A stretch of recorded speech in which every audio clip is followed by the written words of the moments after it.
అవన్నీ కూడా hand over చేయడం జరిగింది.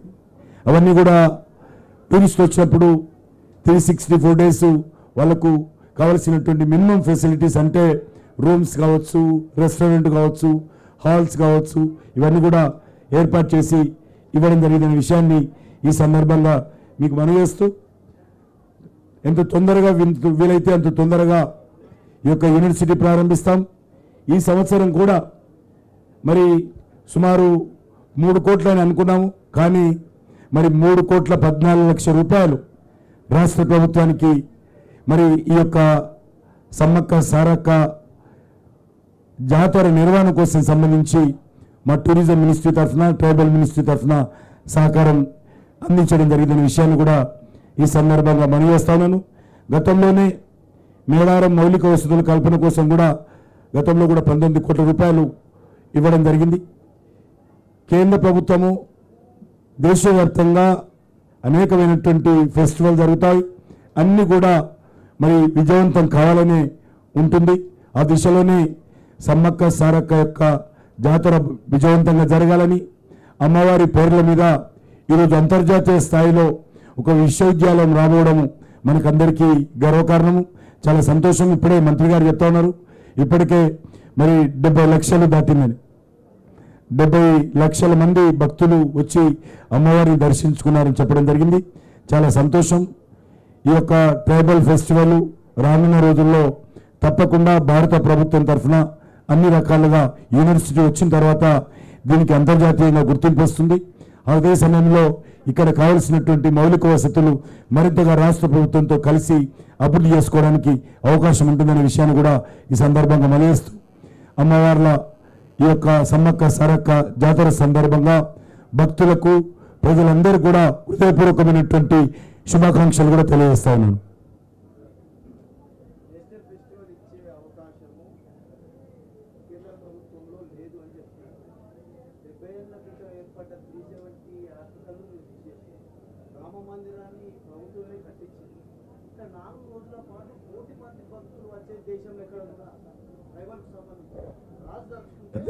ఇప్పుడు విధానం లేదని పర్లేదు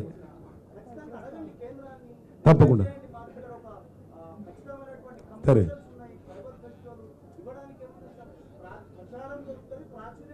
అందుకే ఫస్ట్ యూనివర్సిటీ వస్తుంది, చాలా అద్భుతంగా ఉంటుంది. అదే వస్తుంది, ఇప్పుడు దాన్ని జరుగుతుంది అంటాను. తప్పకుండా మాట్లాడు.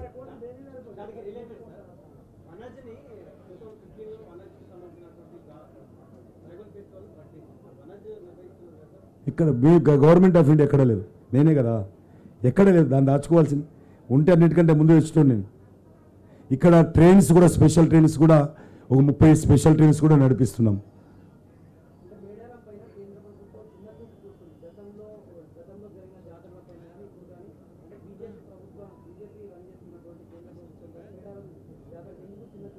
ఏం లేదు, అందుకే నేను వచ్చాను. లాస్ట్ ఇయర్ కూడా వచ్చాము, ఇప్పుడు కూడా వచ్చాము. రేపు ట్రైబల్ మినిస్టర్ కూడా వస్తున్నాడు. రేపు కేంద్ర ప్రభుత్వానికి సంబంధించిన ట్రైబల్ మినిస్టర్ కూడా అమ్మ వాళ్ళ ఆశీస్సులు పొందడం కోసం వస్తున్నాడు. ఇప్పుడే చెప్పిన కదా, 3,14,00,000 ఇచ్చాము.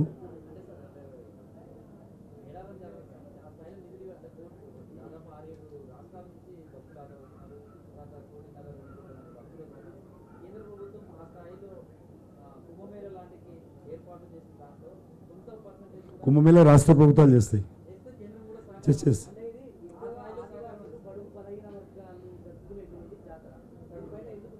అంటే చిన్న చూపు ఏం లేదు, అది చాలా తప్పది. చిన్న చూపు అని ఉండని ప్రసక్తే ఉత్పన్నం కాదు.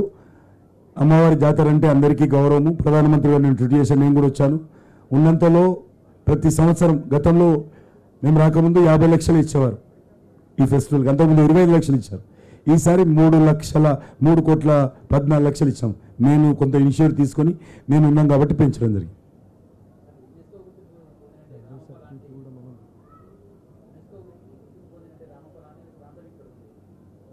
రామప్ప కూడా ఈరోజు టూరిజం మినిస్ట్రీ తరఫున అక్కడ కూడా ఇన్ఫ్రాస్ట్రక్చర్ డెవలప్మెంట్ చేయడం కోసం సుమారు 60 కోట్ల రూపాయలు అక్కడ కూడా పెట్టాం. రాష్ట్ర ప్రభుత్వానికి ఇచ్చాము. రాష్ట్ర ప్రభుత్వానికి సంబంధించిన టూరిజం మినిస్ట్రీ అక్కడ కూడా మౌలిక వసతుల కల్పన కోసం చేస్తాం.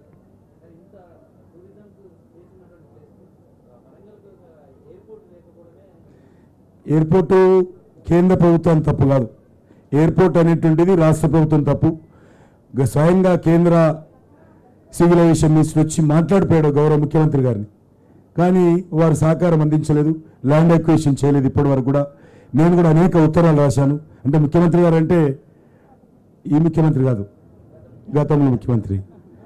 కాబట్టి చాలాసార్లు నేను ల్యాండ్ ఎక్విజిషన్ కోసం చేయాలి, చేసినట్లయితే మేము చేస్తామని చెప్పుకోవడం జరిగింది. ఎందుకంటే రామప్ప యునెస్కో గుర్తింపు వచ్చిన తర్వాత ఇక్కడ అంతర్జాతీయ టూరిస్టులు వస్తారు. చాలామంది ప్రపంచంలో ఉన్నటువంటి కొంతమంది టూరిస్టులు యునెస్కో గుర్తింపు పొందినటువంటి అన్ని డెస్టినేషన్స్ చూడేటువంటి టార్గెట్ పెట్టుకుంటారు వాళ్ళు, ఫారెన్ టూరిస్టులు. కానీ మనకు ఎయిర్పోర్ట్ లేని కారణం కొద్ది ఇబ్బంది అవుతున్న విషయాన్ని కూడా గౌరవ ముఖ్యమంత్రి గారు చెప్పడం జరిగింది. నేను మళ్ళీ ఇప్పుడు ఉన్నటువంటి కొత్తగా వచ్చినటువంటి ముఖ్యమంత్రి గారితో కూడా మాట్లాడి ఎంత తొందరగా ల్యాండ్ అక్విజిషన్ చేసుకొని ముందుకెళ్తే అన్ని రకాలుగా కేంద్ర ప్రభుత్వము ఈ యొక్క రైల్వే మన ఎయిర్పోర్ట్కు సంబంధించినటువంటి చర్యలు తీసుకుంటాం.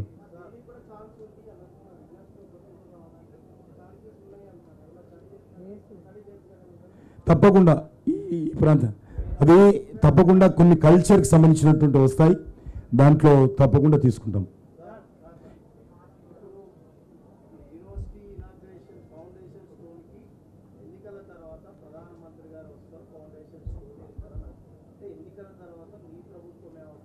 ఎవరు వస్తే ఉన్నాడు ప్రధానమంత్రి? ఎవరు వస్తుంది? ప్రధానమంత్రి వస్తారు అంతే. ఉండొచ్చు అవి నువ్వు ఇప్పుడు కొత్త క్రియేట్ చేయాలంటే కాదు, మాట్లాడుతూ చెప్పారు మీరు సలహా చెప్పారు కదా, వాదన వద్దు. మీ సలహా చెప్పారు, తీసుకున్నాను. చెప్పావు కదా సలహా, మీ సలహా చెప్పిన తప్పకుండా తప్పేం లేదయ్యా. దాన్ని చెప్తున్నా ఇంతవరకు లే నేను కూడా తెలంగాణ కానీ ఒక నిమిషం నువ్వు వాదిస్తే ఎట్లా? నువ్వు చెప్పడు వినడు. ఇప్పుడు ఇంతవరకు ఆ సిస్టమ్ దేశంలో ఎక్కడ లేదు కాబట్టి మీరు చెప్పారు అసలు లేకున్నా చేయొచ్చు అనేది.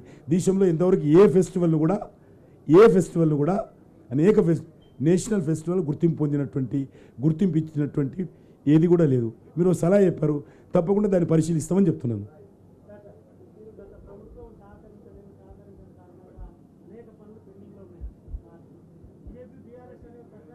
అది ఇక్కడ రాజకీయాలు మాట్లాడక, అది ఇక్కడ రాజకీయాలు మాట్లాడు బలున్న. ఇది అమ్మవారి దగ్గర వచ్చినాం, మీరు అడిగారు కాబట్టి చెప్తున్నాను.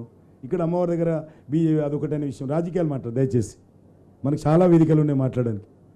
నేను ఏది వారిని కూడా వారు అడిగారు కాబట్టి చెప్పాను.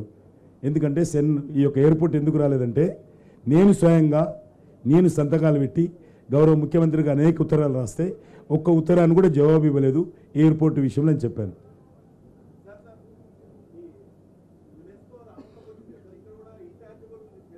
అదే చెప్పాను, అది కూడా ప్రయత్నం అంటే అది కూడా చేయొచ్చు, మనం తప్పకుండా ప్రయత్నం చేద్దాం. ఇప్పుడు ఈ సంవత్సరమేమో ఈ యొక్క శివాజీ మహాసామ్రాజ్య దినోత్సవం జరిగి 350 సంవత్సరాలు జరుగుతున్న సందర్భంగా దేశవ్యాప్తంగా 8 కట్టడాలు ఉన్నవి, పోర్ట్లు. 8 పోర్ట్లను ఈసారి యునెస్కో గురించి ప్రతిపాదనలు పంపించాం. This is the first UNESCO heritage. ఉభయ తెలుగు రాష్ట్రాల్లో మొట్టమొదటిది మన రామప్ప గుర్తింపు వచ్చింది. అది కూడా మనం వచ్చిన తర్వాత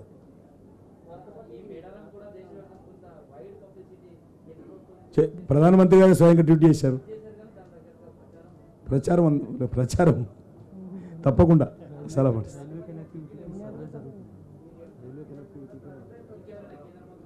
రేపు ట్రైబల్ మినిస్టర్ వస్తున్నాడు.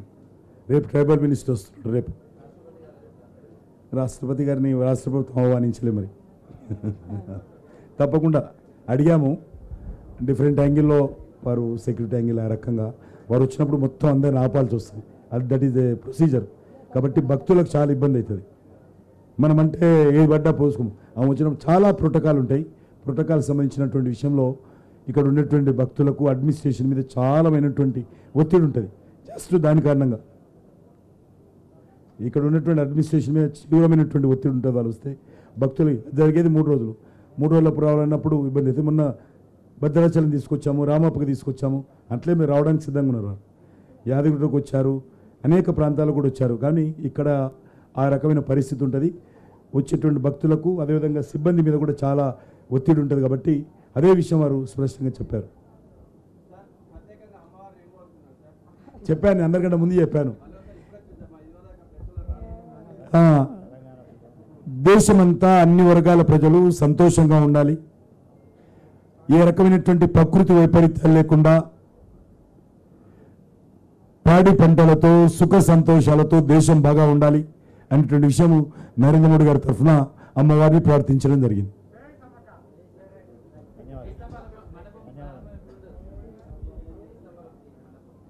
వేయి స్తంభాలు కూడా నేను మొన్ననే ఈ మధ్యనే విజిట్ చేశాను. అది టార్గెట్ కూడా పెట్టాము. ఆల్రెడీ మొత్తం క్లీనింగ్ వర్క్ స్టార్ట్ అయింది మొత్తము మందిరానికి సంబంధించి. ఇది ఈ మంత్ లాస్ట్ వీక్లో ఆ యొక్క పూజ పెట్టుకుని అక్కడ ఏదైనా మరి హోమం చేసి శివపార్వతి కళ్యాణం చేసి ఆ యొక్క మంటపాన్ని భక్తులకు డెడికేట్ చేయాలనే నిర్ణయం తీసుకోవడం జరిగింది.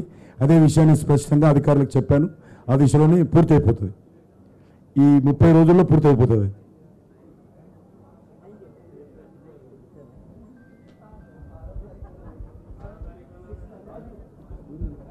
డేటు